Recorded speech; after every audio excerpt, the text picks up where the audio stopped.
Buenas tardes. Por suerte a mí no se me puede hacer pregunta hoy porque yo no estoy para pensar, pero sin embargo me gusta haber venido antes y ser testigo de que algunas de las preguntas y discusiones que tuvieron los profesores con los estudiantes forma parte de mis reflexiones mínimamente, porque lo primero que voy a hacer es dar mi visión y yo soy precisamente existencialista desde el vientre de mi madre. Entonces eso me gusta. El trabajo está dividido de esa forma, como les he dicho. Primero mi visión del mundo y luego brevemente un resumen de lo que yo considero son mis aportes desde mi profesión de filósofo. Yo pensé que antes de mí iba a hablar Enerio, me enteré de eso un poco tarde y me puse todavía más nervioso de lo que estoy ahora, considerando que Enerio es el filósofo, para mí no más importante, de la actualidad, con un perfil muy tímido, sin embargo, porque casi nadie sabe que además de filósofo, su primera formación fue filosófica y muy buena. Entonces me encogí un poco y dije, ¿qué irá a decir este profesor de una amiga de él que es feminista, siendo que él no es feminista? De todas maneras era bien interesante haberlo oído. Supongo que llegó a hacer su pequeño trabajo de media hora, que aceptó venir. Se confundió con la fecha. Se confundió, pues yo le voy a pedir el trabajo. No es la primera vez que él habla de mí, así que que habla bien, porque además fui su alumna. Entonces le voy a pedir lo que él ha dicho de mí. Yo veo esto no como un homenaje, sino como un acto de amor y de generosidad de algunos de los organizadores, como Eulogio, que me conocen un poco, conocen mi vida, mi comportamiento y me quieren. Yo no veo del todo bien los homenajes. Hay para mí dos acepciones de los homenajes. El homenaje como una idea burguesa, que muchas veces se da, no es este caso, quizá no es el de muchos casos que Eulogio y otros organizan, pero los homenajes en general, burgueses, se dan a personas así que el acto les queda grande, porque realmente no han hecho nada. Y por otro lado, hay una idea de homenaje, que es el homenaje justo, que generalmente yo no me siento merecedora, humildad aparte. Esas dos. Entonces, reconocimientos, concursos, premios, siempre he dicho que me parecen sospechosos.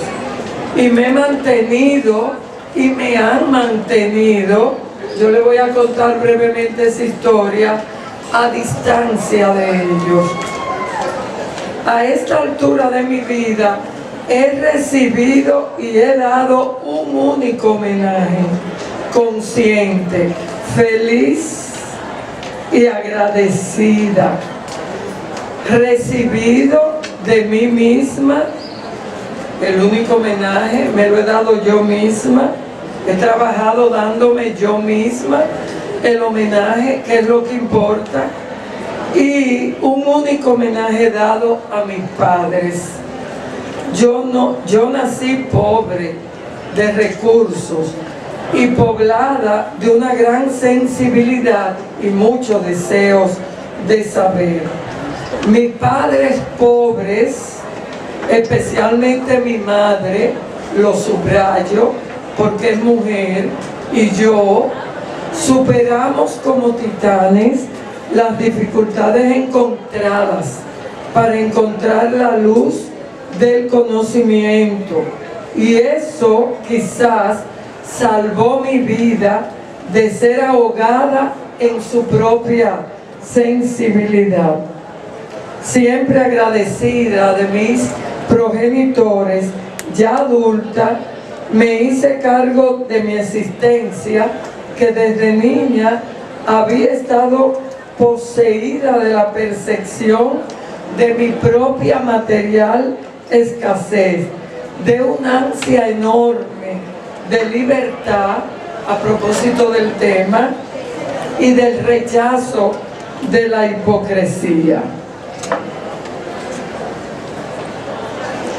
Yo, aunque no me simpatizan demasiado los reconocimientos, opino que además de la producción de conocimiento, del reconocimiento a la producción de conocimiento, eso tiene que ir primero, hay que destacar y premiar los esfuerzos realizados por las mujeres en superar las dificultades encontradas, sobre todo en su condición de ser mujeres. Mi principal problema a mi llegada al mundo fue descubrir que no somos libres. Pero yo ni siquiera me preocupaba en ser igual a los hombres. Aunque la libertad, no puede pensarse sin la igualdad. La cultura nos hace de una manera, ustedes que andan buscando una definición de libertad, la cultura nos hace de una manera, y la libertad consiste, según Sartre, en deshacer, en desbaratar, en confrontar lo que la cultura ha hecho de nosotras, sobre todo nosotras las mujeres. Consiste la libertad en construirnos nosotras mismas como queramos, y esa ha sido mi meta. Me miro internamente y, como han oído, descubro mi existencialismo desde que tengo uso de razón.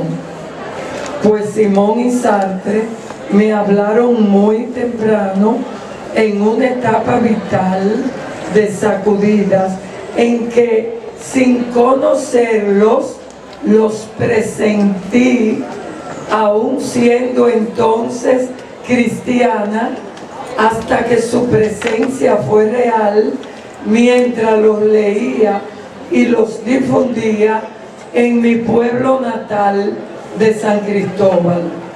Ustedes dirán que yo he ajustado mi vida y pensamiento a la vida y pensamiento de Simón y Sartre, pero ha sido raramente, extrañamente, lo contrario. Todo lo que leía de ellos se ajusta o estaba ya ajustado a mi vida. Por algo su temática, la de la condición humana, nos atañe a todos por obligación. Desde esta originaria experiencia me acompañan la filosofía existencialista. Recuerden que el existencialismo sartreano es un marxismo crítico. Entonces me acompañan esas dos filosofías reflejándose en la mayoría de los trabajos que hablo y escribo. La legitimidad de su pensamiento me parece aún hoy la certeza más grande que me ha iluminado, junto a una cierta cantidad de verdades marxistas imposibles de ignorar. ¿Quién cuestiona hoy en día la necesidad del análisis de clases? ¿Quién duda que el ser humano es el único ser en cuyo ser se cuestiona el ser? Es decir, para hablarlo en palabras sencillas, ¿quién cuestiona que no somos un en sí, es decir, una piedra, y que por el contrario, todos los días, a cada segundo, ser humano para sí, elegimos entre muchas posibilidades que comprobarán nuestra autenticidad y la valentía de no caer en la mala fe? Cristianos o no, nunca dudaremos en admitir que primero es la existencia y que ésta precede a la esencia. Esa fue otra de las discusiones que ustedes tuvieron ahorita. No importa qué creencia ustedes tengan, la existencia precede a la esencia. Otra cosa es que ustedes elijan ser cristianos y constituirse a partir de una esencia divina que lo oriente. Desde mi juventud modulé vida y pensamiento sobre el existencialismo sartreano, actuando y escribiendo alrededor de una crítica burguesa e hipócrita que cercenaba de raíz la voluntad de ser libres, no solamente a los hombres, porque tampoco los hombres en esta cultura son libres de alguna manera. Absolutamente no lo van a hacer, porque es verdad, como dijo Fourier, la libertad absoluta no existe.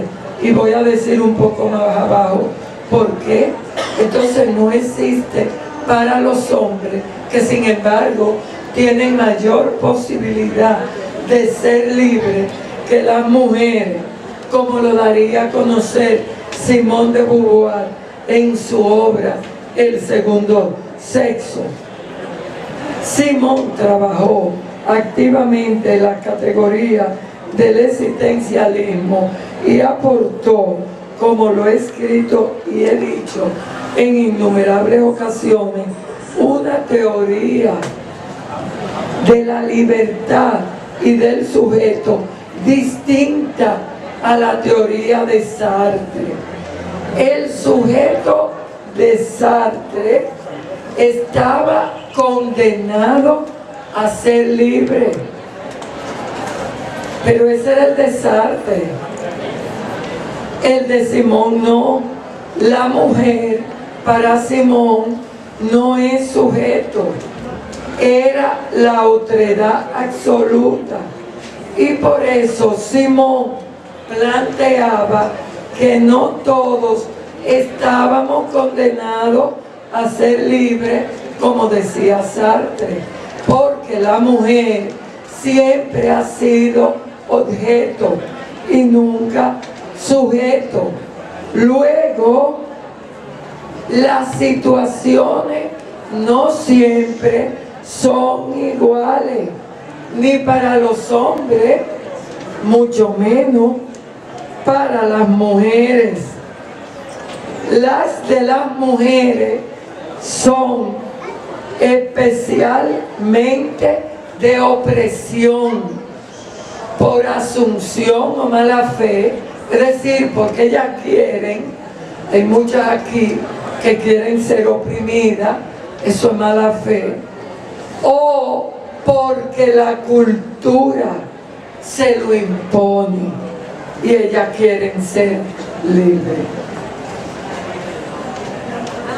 Fue emocionante para mí descubrir que según Simón, las mujeres éramos proyecto o conciencia para sí, igual que el hombre, aunque la sociedad lo impedía, convirtiendo la feminidad en algo natural, cuando en verdad la feminidad es algo culturalmente elaborado. La mujer no nace, se hace. Aforismo que Simón tomó prestado del primer feminista hombre del siglo XVII moderno, Poulain de la Barre. Esa frase, la mujer no nace, se hace, que se puede aplicar al hombre. El hombre no nace, se hace. Al fin nos devolvía la esperanza de transformarnos en sujetos, desdiciendo que la filosofía fuera nuestro destino. Fortalece e empodera a las mujeres intelectualmente, descubrir que tu condición de ser mujer, privada de la libertad que ansía, puede cuestionarse, se irracionaliza con argumentos teóricos tan profundos e irrebatibles que provienen de tres fuentes filosóficas y que casi nunca los filósofos mencionan, ni siquiera los sartreanos, porque no conocen la versión existencialista feminista de la compañera sartreana, creadora también del existencialismo. Esas tres fuentes son la fenomenología existencialista del ser y la nada de Sartre, la teoría de la reificación marxista y de Lukács, y la teoría hegeliana de la conciencia desdichada, amo-esclavo de la fenomenología del espíritu aplicada por Simone de Beauvoir en el segundo sexo a la relación de poder entre hombres y mujeres. Porque Simone lo que hizo fue aplicar el existencialismo sartreano al feminismo y lo aplicó desde Sartre en la crítica de la razón dialéctica, que planteó el método analítico sintético, regresivo y progresivo, y que Simón lo aplicó a los sexos, no Sartre, y a la vejez. Sartre lo aplicó, pero no a los sexos. Sartre lo aplicó a Flaubert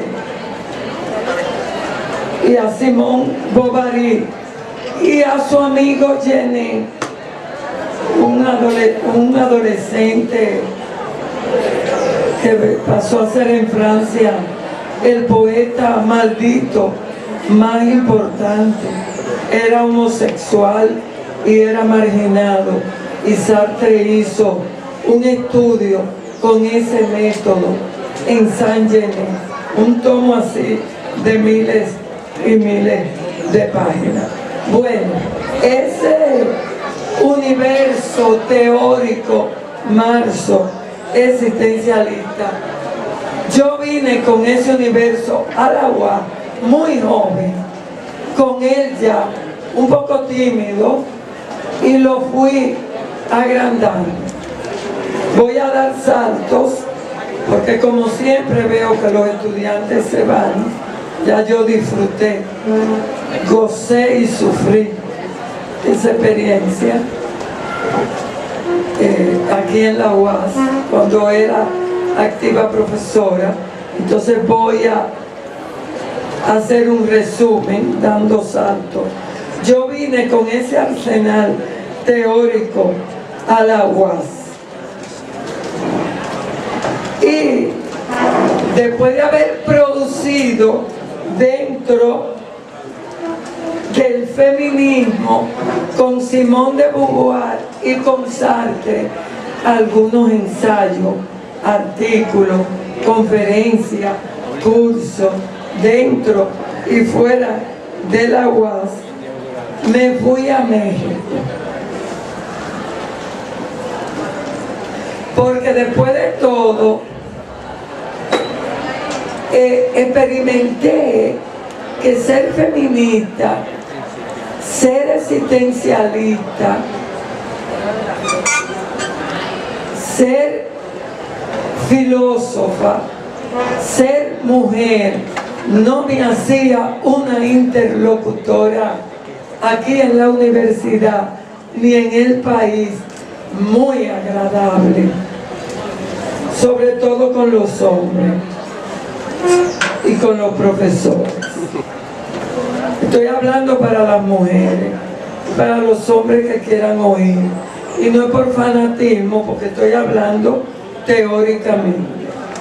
Entonces me exilié en México y me puse a estudiar y a fortalecerme y a empoderarme, porque las mujeres tienen que empoderarse con el conocimiento. Y cuando vine, incursioné en la antropología mesiánica y escribí Palma Sola, Opresión y Esperanza. En el 1991, este trabajo, Palma Sola, Opresión y Esperanza, demostró que el campesinado dominicano se había convertido en la época en un potente movimiento mesiánico de transformación social a través de la religión y de recuperación de la identidad cultural. Mi trabajo abrió la puerta a ese tema secuestrado en el prejuicio burgués, el miedo, el misterio, el racismo, la hispanofilia. Entonces, de voz marginada que era Liborio, mi texto lo convirtió en la voz del verdadero pueblo que muchos intelectuales extranjeros y luego dominicanos hicieron sonar en el país en distintos campos del saber, la historia, la literatura, la antropología, la poesía, los videos, el merengue. ¿O acaso ustedes no han oído el merengue del terrible Luis Díaz? Liborio no come pendeja. Ese fue el merengue que él elaboró después de haber ido a ver un video que produjo mi trabajo y en el que yo participo activamente. Y bueno, el tema se introdujo en muchos intelectuales, además de antropólogos de esta universidad, como Manuel Moquete, reciente premio nacional, que ya escribió y me reconoció con el tema Liborista y de Parnasola, Odalí Pérez, Lidia Minaya, la poeta, que también desafortunadamente se suicidó, unos suecos, varias americanas, antropólogas, ha sido objeto de películas, literatura, video. Era un tema indiferente para los antropólogos, pero después los antropólogos se ocuparon en él, como Roberto Casá, Andújar, Porto Real, Aquiles Castro, etc. En mi año sabático, por favor, escribí un libro que no se conoce, las actitudes de las mujeres frente a los oficios tradicionales. Fue una investigación muy interesante aplicada a mujeres que hacen oficio de hombre en los minas. Luego continué mi trabajo de género con el trabajo de la obra dominicana, como dice Bonó, y produje la antología de 3 tomos, Filosofía Dominicana, Pasado y Presente.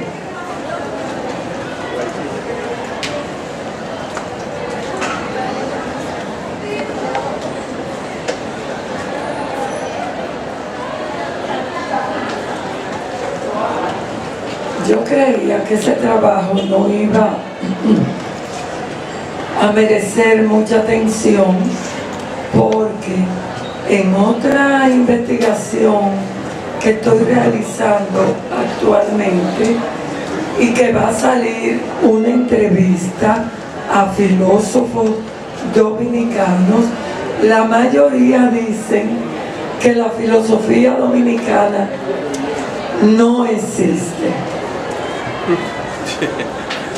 Sin embargo, ese trabajo ha sido objeto de muchas otras investigaciones, cursos, conferencias, artículos y de entrevistas a mi persona.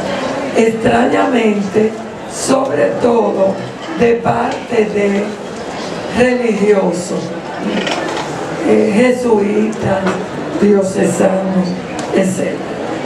Después de ese trabajo se creó la cátedra Filosofía y Género Simón de Beauvoir. Ese ha sido mi trabajo más emocionante, porque desde ese trabajo la docencia de los profesores de filosofía se ha sometido a la revisión del sexismo y del androcentrismo.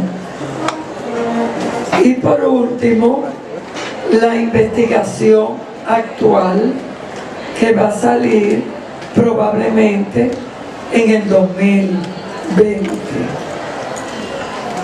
En esta investigación, nosotras estamos considerando el grito que muchos filósofos latinoamericanos han regado por toda América Latina y el Caribe, entre ellos Enrique Dussel, quien dijo que hasta ahora se ignora 500 años de filosofía latinoamericana. Si esos son los latinoamericanos, ¿qué seremos nosotros que estamos, según yo, aquejados del síndrome, del complejo de que no tenemos filosofía latinoamericana. Tanto es así que en las grandes historias de la filosofía latinoamericana, apenas tú oyes mencionar a Andrés Avelino.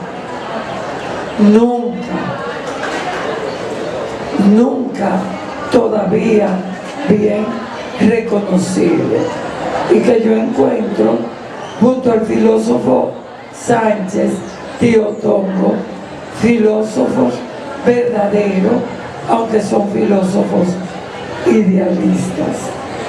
Pero tampoco se mencionan a las mujeres, no se mencionan filósofos pertenecientes a clases inferiores, ni a filósofos pertenecientes al Caribe, ni pertenecientes al sexo femenino, como Camila Enrique y Abigail Mejía.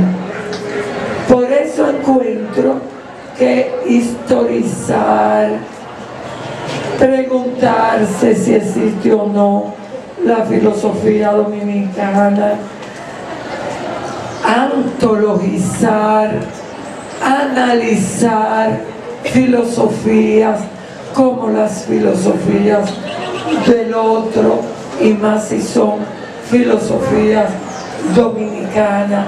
Es difícil, es hacer filosofía, y es necesario desproveerse de prejuicio de clase, prejuicio de sexo, etcétera. Quitarnos esa idea que subestiman nuestro saber, porque aquí existe una filosofía dominicana, y mis trabajos lo están demostrando, y los trabajos de Morla, y los trabajos que aparecen en la antología, los trabajos de Miguel Pimentel y otros. Esperen la entrevista que va a salir en este próximo trabajo, y que tiene que ver con la pregunta de si existe o no la filosofía. En este último trabajo también van a salir conclusiones respecto a las mujeres en el país y respecto al feminismo que se desarrolló en el país, al feminismo de Trujillo, que personalmente yo digo no fue feminismo, ese feminismo sufragista. El verdadero feminismo apareció con Abigail y se fue gestando desde Ercilia Pepín, pasando por Petronila, y su momento álgido fue Abigail Mejía. Yo lo voy a dejar ahí porque a mí me gusta hablar en condiciones de libertad. Condiciones de libertad llamo yo las condiciones en las cuales yo he intervenido, he explicado previamente a mis estudiantes, que serían el público cautivo, no a los estudiantes ajenos, que pueden estar aquí de buena fe, no digo que no, pero ya yo los he preparado en esas condiciones óptimas, hablándole de la importancia tan grande que tiene para ellos, porque el feminismo atañe también a los hombres, porque también el problema machista cultural los ha dañado. Entonces ya yo he preparado a mis estudiantes, y así lo hago cada vez que tengo que hablar, y entonces mi público está mucho más interesado, se queda y la comunicación es dialógica, intersubjetiva, armónica, productiva, etc. De todas maneras, yo quiero decir a Eulogio especialmente que fue una persona que me hizo sentir, Eulogio Estel, me hizo sentir cuando años atrás yo estaba aquí en la universidad, todavía no pensionada, yo todavía estoy activa, pero recontratada, me hizo sentir una legítima interlocutora, como feminista, pero también como existencialista, porque él, no sé si es existencialista, pero sí era un estudioso activo del existencialismo. Entonces, yo que no tiendo a perseguir homenaje, en serio, no me interesan para nada. El principal homenaje lo hago yo, de mí misma, lo dije ahorita, y lo recibí de mis padres.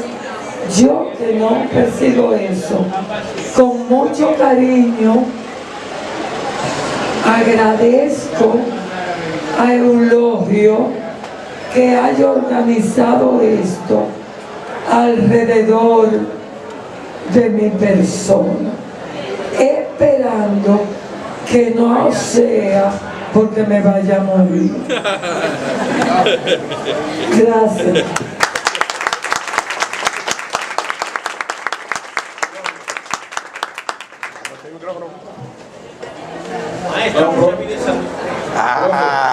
Para nada.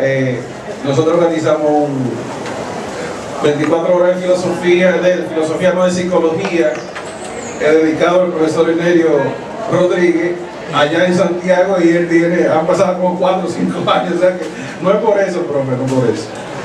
Ha estado mal, muy mal de salud. Sí.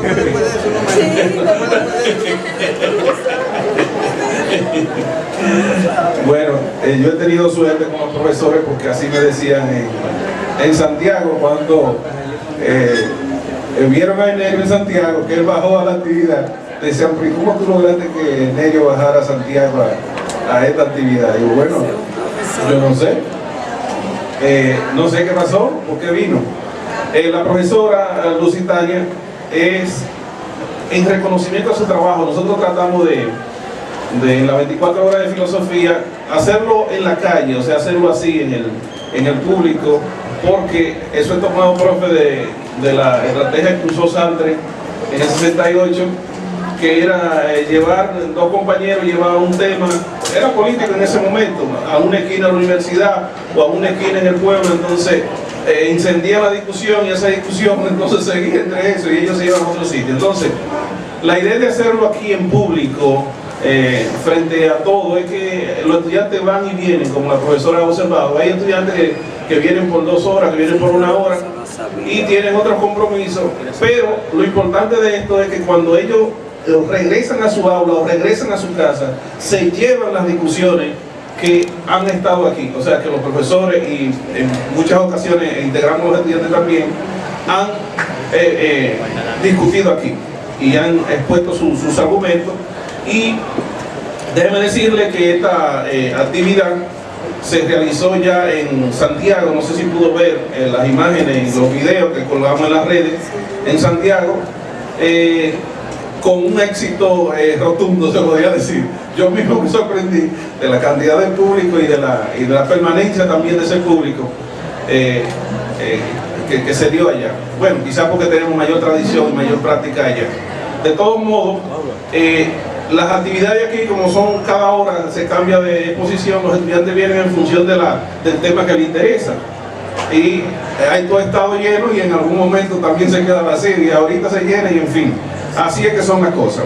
De todos modos, Generación Nova Universita, que es una idea que uno tiene de hacer cosas nuevas, pero que no son tan nuevas, en el sentido de que en la universidad, cuando uno entró aquí, ustedes recuerdan que era discusión por donde quiera, y precisamente nosotros nos conocimos y yo personalmente le agradezco a usted porque siendo usted, habiendo sido directora, habiendo sido profesora por mucho tiempo, una persona con altos vuelos intelectuales, este muchacho que llegó, donde quiera la paraba para hacerle preguntas y ella entonces sacaba tiempo aparte entonces para explicarme cosas, un hombre que llegó nuevecito aquí y como usted dijo, no sabe si soy existencialista, es una cosa que uno, yo no voy a decir que no es religión, pero realmente uno como que no puede salirse de esa forma de ver el mundo, porque a mí me ocurre lo mismo que le ocurre a usted. Prácticamente cuando vine a conocer y a leer ya sobre la filosofía de Sartre, sobre todo, eran cosas como que ya mi vida ya iba por ahí. No es de que él me influenció, como digo, me dijo uno en la academia, en una actividad que teníamos, pero que tú no eres libre porque tú no me vives hablando de Sartre. Bueno, pero es mi elección leerlo a él, así como he leído a otros filósofos, pero la filosofía de él como que conecta más con mi visión del mundo. Conecta con el ser humano, la vejez, la enfermedad, la muerte, la libertad. ¿Quién puede separarse? No hay forma. Todo es la angustia, la responsabilidad. Nadie. Bien, pues entonces nosotros queremos agradecer en nombre mío y en nombre de Generación Nova, que cuando decimos de Generación Nova ya tienen cana casi todo, por ejemplo, tú tienes Generación Nova, yo, William, el profesor Julián, Anthony, Faustino, Pilier, mira Pilier aquí. La nueva generación está como los viejos robles del PRD. ¿Cómo que le dicen? La juventud PRDista. Tenían todo de 45 para arriba. Ya nosotros estamos entrando en los 40, casi todos, y algunos han pasado ya de los 40, de los 40 a 50. Así que esta nueva generación aquí en la UAS se está haciendo vieja, pero esperamos que cuando nosotros tengamos la oportunidad de ejercer en los espacios de poder de la universidad, hacer las transformaciones que nos hemos propuesto y las transformaciones que tenemos en ideas y en proyectos. Como decíamos, es un reconocimiento de manera informal, o sea, es informal, porque lo importante es llevar las ideas de la filosofía al público, y supongo, y lo asumo así, que no hay mayor reconocimiento a un filósofo que ver una discusión de filosofía que se esté haciendo en el espacio abierto, en el espacio público, donde todo el mundo pueda participar sin miedo y sin la presión que impone a veces cuando usted entra a unas 4 paredes donde hay uno allá arriba muy alto, uno que sabe todo y otro que no sabe nada, como usted pudo observar y hemos observado en las intervenciones anteriores. Los estudiantes hablan al mismo nivel que el profesor, y si tienen que decirle que no están de acuerdo, se lo dicen. No, había un estudiante ahí detrás con unas preguntas increíbles, de buenas. Uno que estaba sentado, se parecía a un profesor. A mí me ocurrió con un estudiante allá, ¿cómo se llama? Rosy. Yo le había dado clase en alguna asignatura, pero no sabía que esa muchacha tenía, se había fajado. No sabía que tenía esos niveles. La invitamos a un tema y entonces era sobre el asunto de Dios. Yo estaba preparado como para darle la mano en algún momento, pero no me dejó, porque todo lo que respondió, lo respondió con los argumentos precisos y con una profundidad que yo dije, bueno, Rosy, no voy a decir que me sorprendiste porque te conocí en el aula, pero no sabía que había avanzado tanto. O sea que la educación entonces tiene sentido por personas como usted, que aún teniendo el nivel académico que tienen, sacan tiempo para venir a compartir con los que estamos todavía en otros niveles. Voy a usar la misma imagen que en ocasión de hablar del profesor Luis Cruz mencioné, que es el caso de la caverna platónica. Este texto, usted sabe que tiene múltiples interpretaciones, pero la que más me interesa a mí rescatar, o la que personalmente le doy, es la visión de ese sujeto que logró llegar a las alturas y pudo quedarse muy bien disfrutando del mundo nuevo que había conocido. Sin embargo, como en el caso suyo y en el caso de otros maestros, estando allá arriba, sienten el compromiso al conocer la verdad, o al conocer una verdad o una nueva forma de ver la vida que se entiende más correcta, sienten el compromiso de volver a lo que todavía permanecen esclavizados por las sombras, a llevarle esa luz, a llevarle ese conocimiento que le puede servir para liberarlo. Entonces, nada, profesora, agradecerle que haya venido y que nos haya tomado tan en serio esta invitación. Y yo quiero pedir un fuerte aplauso para la profesora Lusitania Martínez.